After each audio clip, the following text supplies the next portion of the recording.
이기고 나서 이제 맨시티와 첼시 경기 이후에 우승이 확정이 됐던 겁니다. 램파드가 떠먹여줘서. 아 이게 너무 그렇다니까. 램파드 자기 챔스 가려고 지금.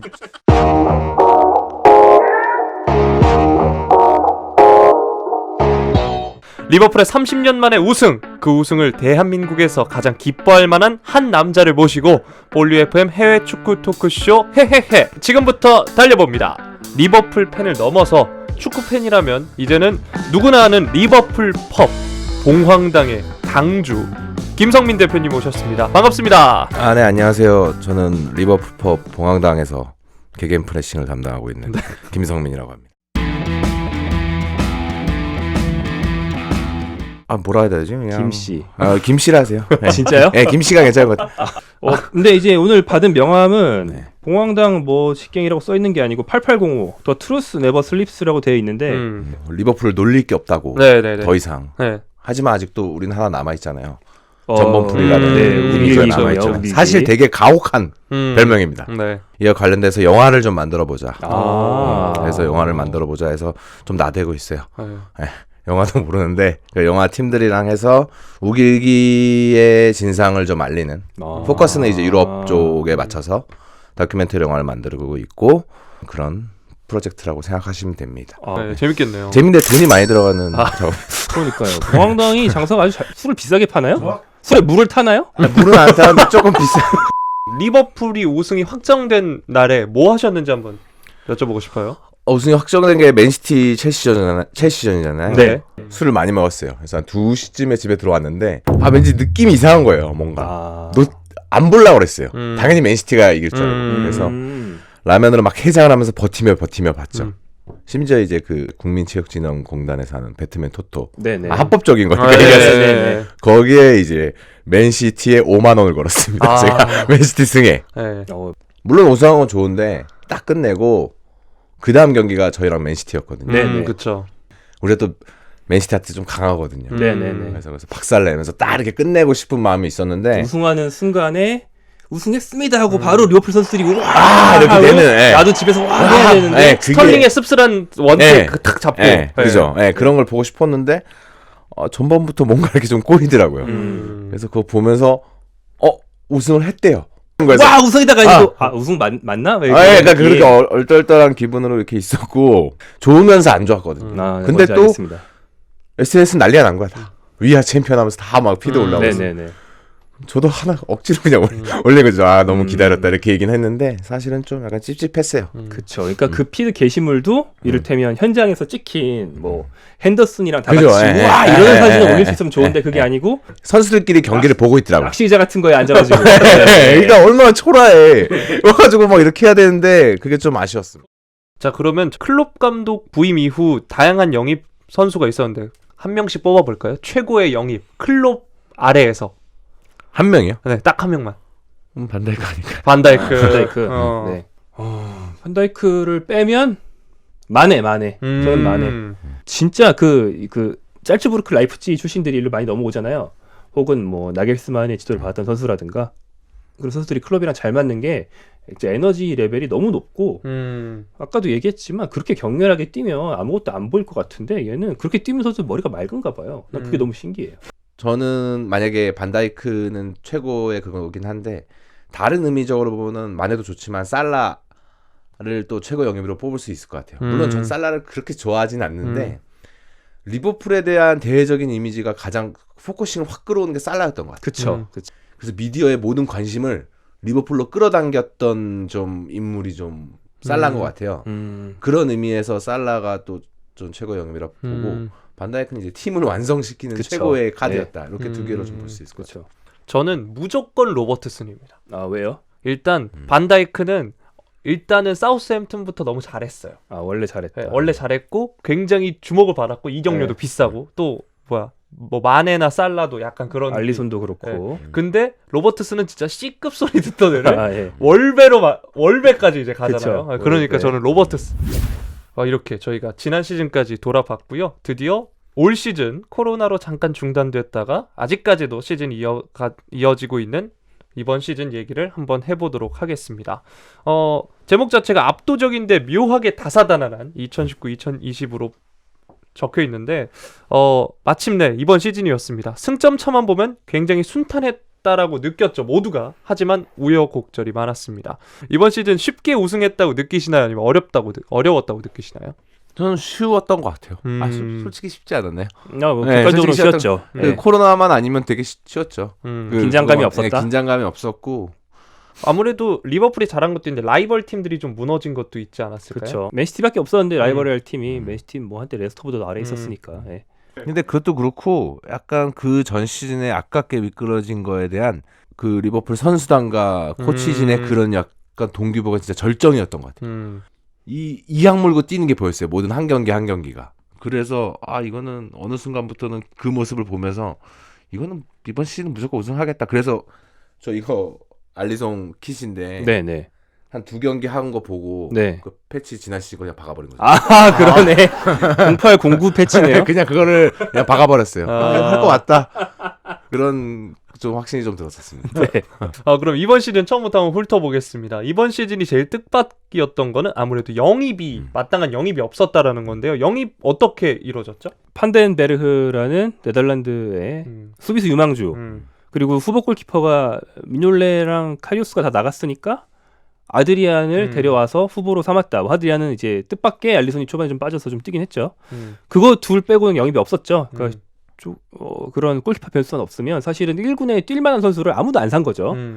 나중에 겨울 이적 시장에서 미나미노 정도 데려온 게 그나마 1군급의 선수를 유일하게 사온 거였기 때문에 굉장히 의외란 반응이 많았죠. 이제 절치부심에서 우승을 해야 되는 팀이 보강을 안 해?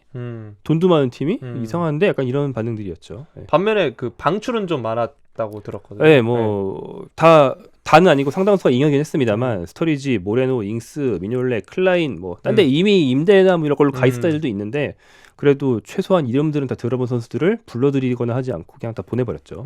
저는 오히려 영입이 없어서 우승이 가능했다고 봐요. 저는 사실 저희가 영입이 없었다는 거는 그만큼 보수 유지가 중요했다고 판단을 했던 것 같아요. 그렇게 판을 키우는 것보다 판을 유지하는 게 더 중요하다고 생각을 했었던 것 같아서 저는 그때 나쁘지는 않다고 봤어요. 물론 이제 그 다음은 중요한 것 같아요. 이제 우승하고 나서의 다음 이적 시장은 되게 중요한 것 같은데 그때 당시에는 해서 뭐 크게 뭐 아쉽다 이런 생각은 별로 없었던 것 같아요. 어쨌든 이번 시즌의 첫 출발은 보니까 별로 좋진 않았어요. 커뮤니티 실드가 이제 시즌의 첫 시작인데 맨시티한테 승부차기 끝에 패배하고 또 슈퍼컵 챔프스 우승했으니까 나간 슈퍼컵은 물론 첼시와에서 승리를 했지만 승부차기 끝에 승리를 합니다. 그래서 불안한 모습을 보이긴 했는데 리그가 재개되고는 이제 확실히 달라졌죠. 이 전승 행진이란 게 사실 쉽지만은 않은데 이걸 보면서는 또 어떤 느낌이 드셨나요? 근데 꿈은 꿨어요. 근데 사람들이 막 뭐 전승 할 거 같냐? 38 거기 사면 뭐지? 38경기 전승 꿈. 114고 나면 114로 하면 야 이거 기분이 어떨까? 그러면 114점 우승하면 진짜 북산처럼 그 다음에 갑자기 뭐 강등까지 하지만 가고 이 막 사진이 표지로. 그래서 그런 꿈도 꾸긴 했어요. 왜냐면 뭐 경기를 잘한다 안 잘한다가 떠나서 뭔가 분위기가 너무 심상치 않았고 사실 그런 거에 대한 좀 말도 안 되는 기대는 조금 하긴 했었는데 맨유 저희가 1대1로 비겼죠. 그때 비겼을 때 이제 전승은 끝났잖아요. 그때 그 느낌이 뭐랄까 좀 오히려 이게 필요하다. 이래서 더 우승이 가능하다는 생각이 좀 들었어요. 맨유전 무승부를 한번 다시 그거를 다 잡고 가는 느낌이 있어서 좀 아쉽긴 했지만 그때부터 좋았고 코로나 전이 와포드였나요? 그때 유일하게 한번 딱 불안했던 것 같아요. 영레발도 엄청나네. 한 번 졌다고. 아니 질 수가 없는 경기인데 애들이 뭔가 놔 있던 것 같아요. 이거는 뭐 잘하고 못하고의 문제가 아니라 걸어다니고 먹히는 것도 이렇게 먹히나 막 이런 느낌이 들어서 그때 불안한 모습을 좀 느꼈었던 것 같아요. 그래서 전승에 대한 기대는 약간 꿈은 꿨지만 뭐 조금 아쉬운 거는 그렇게 없었던 것 같아요. 자, 근데 이제 리버풀이 이번 시즌 첫 번째 난관을 맞이합니다. 아무래도 첫 번째는 일정이겠죠. 그 일정은 사실 이제 FM만 조금 해보셔도 아시는 분들 아실 텐데 프리미어리그로 FM 하시다 보면 거지 같죠.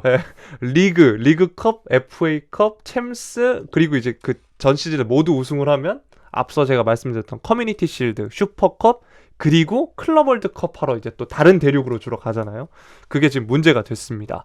이번 시즌에는 클럽 월드컵까지 끼면서 이게 보니까 뭐 잉글랜드 역사상 가장 경기가 많이 하는 팀이 돼버렸다면서요? 뭐 그 전에도 리그컵이랑 FA컵은 2군 2진 멤버를 많이 보냈는데 이때 이 리그컵은 진짜 말 그대로 2군. 100% 유소년, 거의 99% 유소년?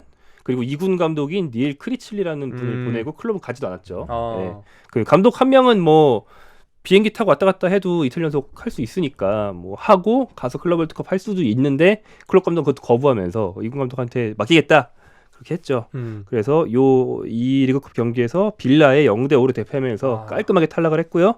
이 경기 리버풀 선발 평균 연령이 19세 6개월 3일. 3일. 당연히 팀 역사상 최연소 라인업이고 대신에 뭐 클럽 월드컵은 몬테레이, 플라멩구를 모두 한 골 차로 간신히 꺾고 우승을 하고 돌아올 수 있었습니다. 근데 당시에는 뭐 좋은 판단이었다고 봐요. 근데 지금 돌이켜 생각해보면 아쉬운 게 뭐냐면 이제 코로나가 끝났고 저희 리그 우승하고 이제 뭐 리그 최다 승점 경신이 있는데 남은 대회가 없어. 이때 FA컵이나 리그컵이나 뭐 하나 있었으면 거기다 트로피만 딱 해줬으면 더 좋지 않았을까 이런 생각이 좀 들어서 그게 좀 아쉬워요. 뭐 챔스는 뭐 어쩔 수 없지만 뭐 그런 거 보면 그런 거에서 좀 아쉬운 것 같아요. 챔스는 요렌테가 일을 냈기 때문에. 되게 좋아하시네요. 네, 아까부터 계속 얘기하지 마레띠예요? 네. 네. 참 정말 그만 잘하네. 네. 여튼 제가 느끼기에는 그 체력 안배가 진짜 중요했던 것 같고 그 영입 없이 지난 시즌과 같은 메타 같은 라인업으로 쭉 간다는 게 제 느낌에는 그런 것 때문에 2018-2019 시즌부터 안 쉬고 쭉 온 것 같은 느낌이랄까? 그래서 아까 얘기한 그 와퍼드전 3대0 패배도 진짜 한계에 다다라서 맥이 풀린 걸 수도 있다고 생각하거든요. 만약 코로나 안 터지고 경기 계속했으면 와퍼드전 이후에는 막 졌을 수도 있을 것 같아요. 그 한계 중에 한계. 그게 이번 시즌 토트넘이에요. 이번 시즌 초반 토트넘. 그 비슷한 메타로 약간 와서 비슷하게 그 전 챔피언스 결승에서 붙은 거거든요. 어떻게 보면 영입 좀 덜한 그렇게 가는 그런 메타로 간 거거든요. 그런 거 보면 리버풀도 이번 시즌 후반기가 그 타이밍일 수도 있었는데 이제 코로나 팬데믹으로 이제 가려졌기 때문에 우리는 뭐 진상은 알 수 없게 된 거죠.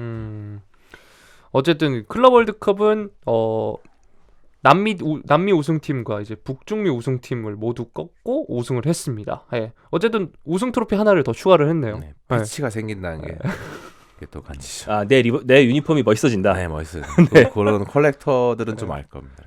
또 클럽 월드컵 때문에 이제 더 전번풀에 그게 생겼어가지고. 그러니까 클럽 월드컵 결승 홍보 영상을 올리다가 이렇게 돼버린 거라서. 참 클럽 월드컵이 참. 뭐 좋기도 하고 여러 면으로 참 그렇습니다. 네. 그 뒤로 어쨌든 리버풀은 무패 행진을 계속 달립니다. 27라운드까지 26승 1무. 예. 대실적이에요. 네. 네. 하지만 28라운드 아까 말씀하셨다시피 와퍼드한테 패배를 당하고 29라운드 승리를 하자마자 이제 리그가 와퍼드 지고 한 경기 이기고 정지됐구나. 예. 그렇게 됐죠. 네. 그 승점 차가 팬데믹으로 정지됐어도 그 와퍼드전 잡고 맨시티랑 승점 차 조금만 더 벌렸으면 팬데믹 전에 확정할 수도 있었거든요. 이때 이미 카운트다운 하고 있었어서 이 경기에서 맨시티 지면 우승할 수도 있는데 막 이런 중이었단 말이에요. 근데 우승 승점에 요만큼 모질라는데 팬데믹이 딱 왔잖아요. 그래서 그때 다들 농담으로 야 이제 리버풀 우승을 막을 수 있는 건 하늘밖에 없어. 천재지변밖에 없어라고 했는데 천재지변이 일어난 거야.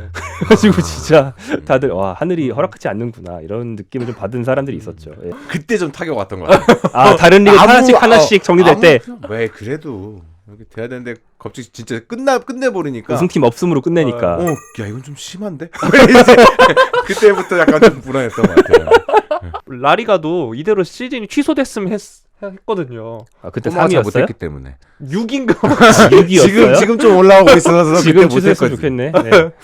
아무튼 결국에 재개를 합니다. 네. 그리고 첫 경기 에버턴 원정에서 잘하면 우승을 할 수 있었지만 이 경기도 무였고 그리고 크리스탈 팰리스는 이기죠. 네. 이기고 나서 이제 맨시티와 첼시 경기 이후에 우승이 확정이 됐던 겁니다. 램파드가 떠먹여줘서. 이게 너무 그렇다니까. 램파드 자기 챔스 가려고 지금 이거 하는 거지. 아, 그게 스콜스까지는 안 껴도 램파드 제라드 논쟁에서 일단 램파드가 리버풀 우승 기록이 하나 더 앞서네요. 졌습니다. 졌어요. 램파드가 제라드가 졌어요.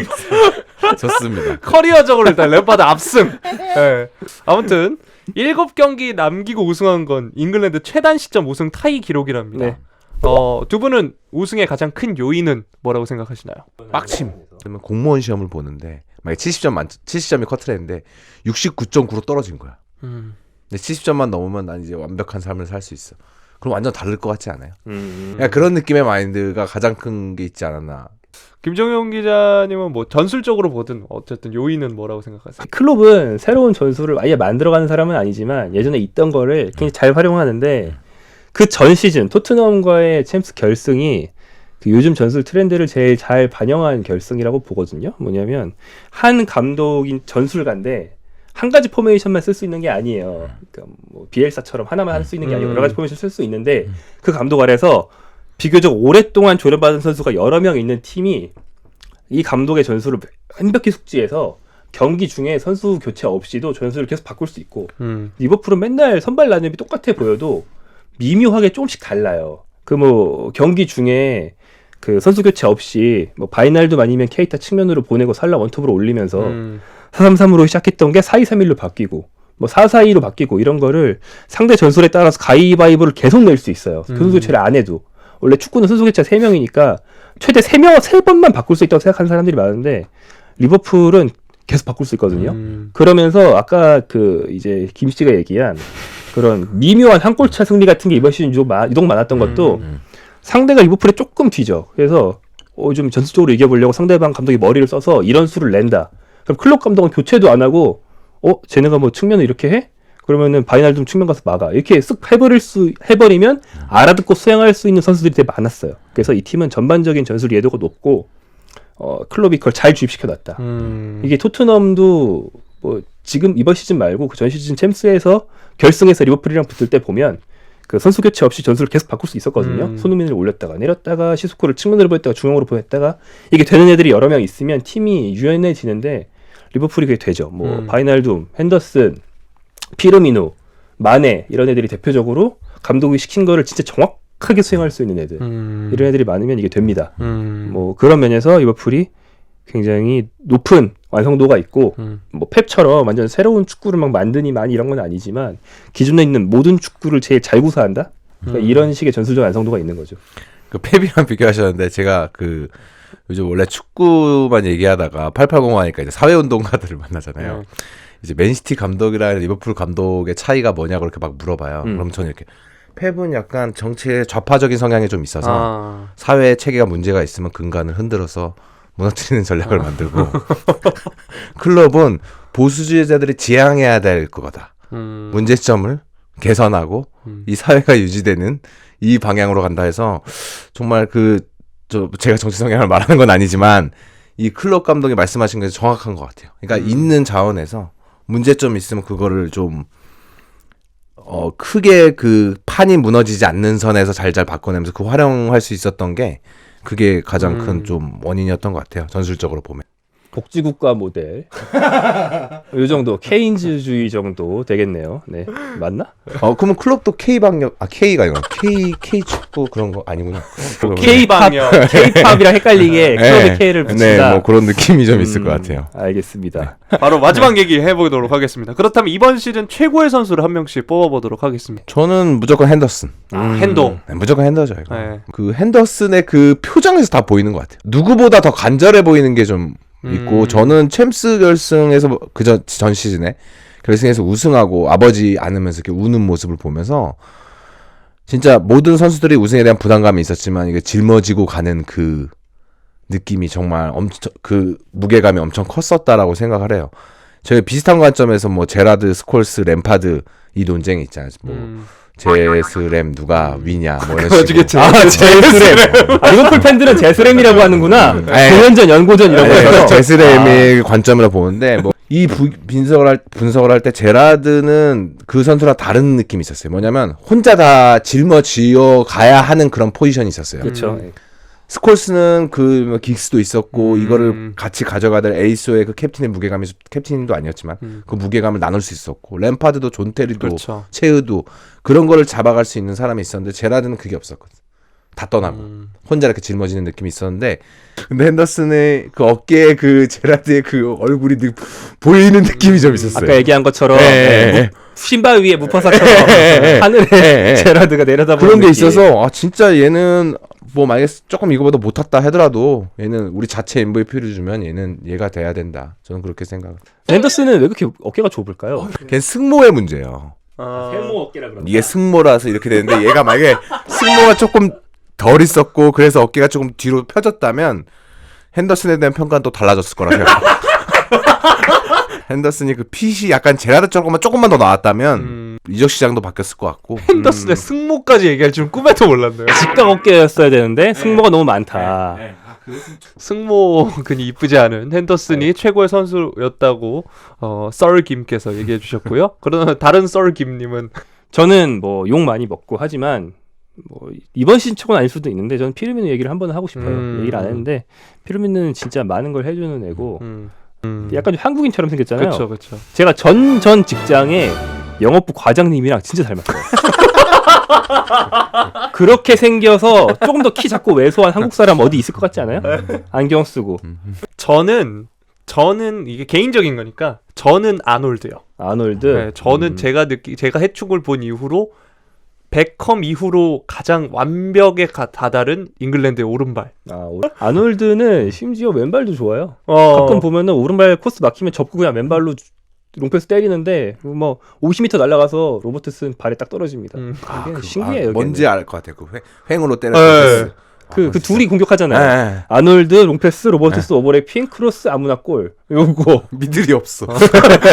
그냥 세버리니까 그거 좀 멋있는 패스 같아요. 그 아놀드도 그 BY 컷 하고 다니잖아요. BY 컷 부류들 중에 좀 이렇게 좀 잘생긴 축에 속한 그런 선수들을 좋아해요. 근데 그 중에 저희 탑티어는 바이널든 같고 옛날에 제가 이스타 네. 그 TV에 한 2, 3년 전에 3년 전에 나갔어요. 네. 그 이주원 위원이 저한테 누구 제일 좋아하냐고 그때 전 바이널듬이 제일 좋다 이렇게 하니까 아 축구 볼지 진짜 모른다고 만약에 바이널듬이 지금보다 조금만 발전하면 내 손에 장을 짓는다고 했거든요. 아마 축구 모른다고 저한테 뭘 그래서 막 그래가지고 그때 찍고 있었는데 아 좀 열받는데 막 이러고 축구도 엄청 보는데 그래서 짜증난다 이 생각하고 있었습니다. 지금 보세요. 바이널든 트로피 드는 거 보시고 다시 생각하시면 좋을 것 같습니다. 네. 너무